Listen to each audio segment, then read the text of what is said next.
नमस्कार दोस्तों, सभी को एक और नए वीडियो पर फिर से स्वागत है।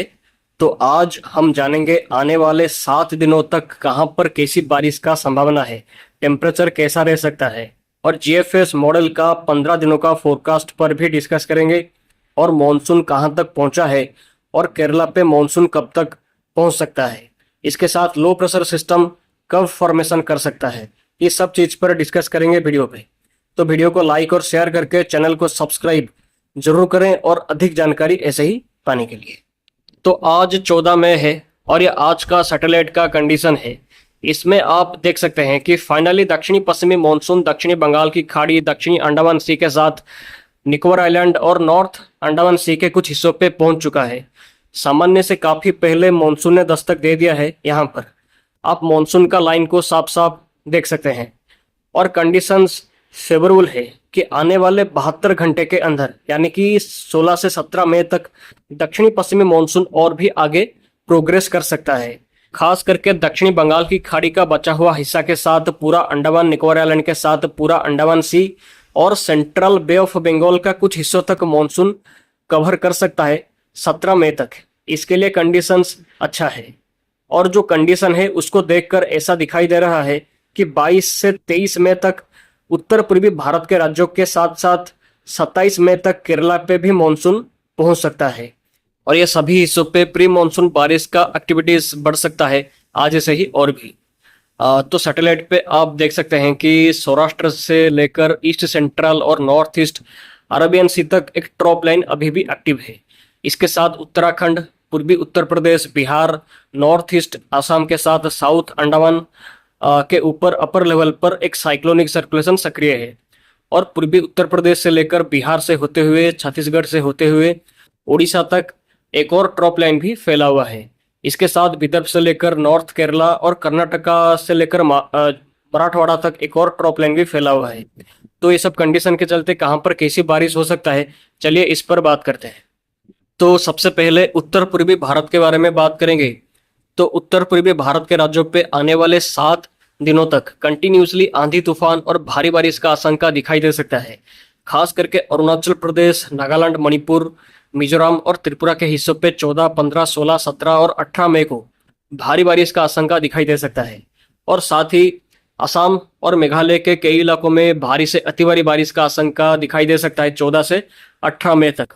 और 14 से 18 मई तक अरुणाचल प्रदेश, मेघालय के हिस्सों पे अति भारी बारिश के साथ कुछ हिस्सों पे अत्यंत भीषण बारिश भी हो सकता है।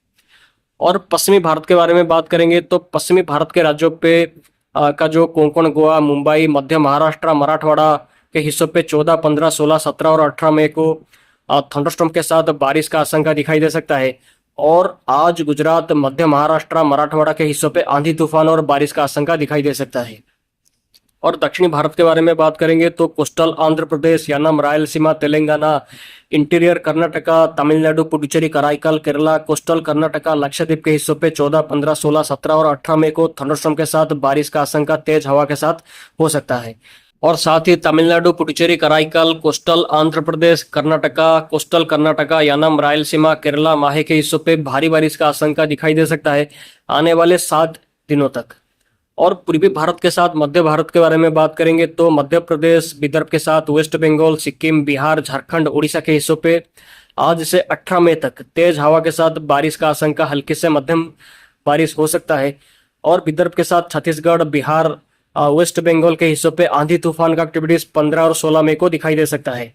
और आज से 18 मई तक अंडमान निकोबार के साथ सब हिमालयन, वेस्ट बंगाल, सिक्किम के हिस्सों पे भारी बारिश का आशंका दिखाई दे सकता है। तो अब उत्तर पश्चिमी भारत के बारे में बात करेंगे तो पूर्वी राजस्थान के हिस्सों पे कुछ हिस्सों पे आज हल्की बारिश के साथ धूल भरी आंधी का आशंका दिखाई दे सकता है। और उत्तराखंड के हिस्सों पे 15 से 19 मई तक बारिश का आशंका बढ़ सकता है। और दिल्ली, पंजाब, हरियाणा, चंडीगढ़, उत्तर प्रदेश, राजस्थान के हिस्सों के बड़े इलाकों में कोई भी बारिश का आशंका आने वाले 7 दिनों तक होने की संभावना नहीं है। इसलिए यहाँ पर गर्मी का प्रभाव और भी बढ़ सकता है। तो इनको छोड़कर भारत के बाकी राज्यों पे आने वाले 7 दिनों तक कोई भी बारिश का आशंका नहीं है। तो उत्तर पश्चिमी भारत पे 2 से 4 डिग्री सेल्सियस तक टेम्परेचर और भी बढ़ सकता है अगले 5 दिनों पे कोई भी बारिश का आशंका ना होने के चलते। और पूर्वी भारत पे आने वाले 3 दिनों तक हीट वेव की कंडीशन कंटिन्यूसली बना रह सकता है, लेकिन 17 मई से 2 से 3 डिग्री सेल्सियस तक टेम्परेचर गिरावट हो सकता है पूर्वी भारत के राज्यों पे बारिश का आशंका बढ़ने के चलते। और गुजरात के हिस्सों पे अब बारिश का आशंका नहीं है, इसलिए यहाँ पर अगले 7 दिनों तक टेम्परेचर 3 से 5 डिग्री सेल्सियस तक और भी बढ़ सकता है। तो बारिश टेम्परेचर के बाद अब जीएफएस मॉडल का फोरकास्ट के बारे में चलिए बात करते हैं। तो ये जीएफएस का फोरकास्ट है, इसमें हम देखेंगे आज से लेकर पूरे 29 मई तक का फोरकास्ट के बारे में। तो आप देख सकते हैं कि आने वाले 7 दिनों तक उत्तर पूर्वी भारत के साथ दक्षिणी भारत के कई इलाकों में अच्छी बारिश का आशंका दिखाई दे सकता है, लेकिन 17 मई से उत्तर पश्चिमी भारत के साथ मध्य भारत और पूर्वी भारत के राज्यों पे बारिश और आंधी तूफान का एक्टिविटीज में बढ़ोतरी देखने को मिल सकता है, आप स्क्रीन पर देख सकते हैं। लेकिन उत्तर पूर्वी भारत के सभी राज्यों पे आने वाले 15 दिनों तक कंटिन्यूसली बारिश और भारी बारिश का आशंका दिखाई दे सकता है। और केरला और कोस्टल कर्नाटका के हिस्सों के साथ लक्षद्वीप और अंडमान निकोबार के हिस्सों पे भारी बारिश और भी बढ़ सकता है 21 मई से खास करके। और केरला, कर्नाटका, साउथ कोस्टल महाराष्ट्र के हिस्सों पे भारी बारिश 23 मई से 29 मई के दौरान दिखाई दे रहा है। आप मॉडल के फोरकास्ट पे देख सकते हैं, जो कि मॉनसून अनसेट को लेकर कंडीशंस को ये दिखा रहा है। तो यहाँ आप देख सकते हैं कि 26 मई तक एक सिस्टम का फॉर्मेशन कर सकता है बंगाल की खाड़ी के हिस्सों पे, जो कि शायद मॉनसून को और भी एडवांस कर सकता है। हालांकि इसका इंटेंसिटी क्या होगा इस पर कोई भी क्लैरिटी नहीं है। तो जो पहले लग रहा था कि 16 या 17 मई को एक लो प्रेशर का फॉर्मेशन करेगा बंगाल की खाड़ी पे, तो वो सिस्टम का फॉर्मेशन फिलहाल के लिए नहीं कर पाएगा। उसमें हमें थोड़ी देरी देखने को मिल सकता है, जो कि 25 या 26 मई तक वो सिस्टम फॉर्मेशन बंगाल की खाड़ी के हिस्सों पे कर सकता है। और शायद 28 मई तक अरेबियन सी पे भी कुछ हलचल हो सकता है।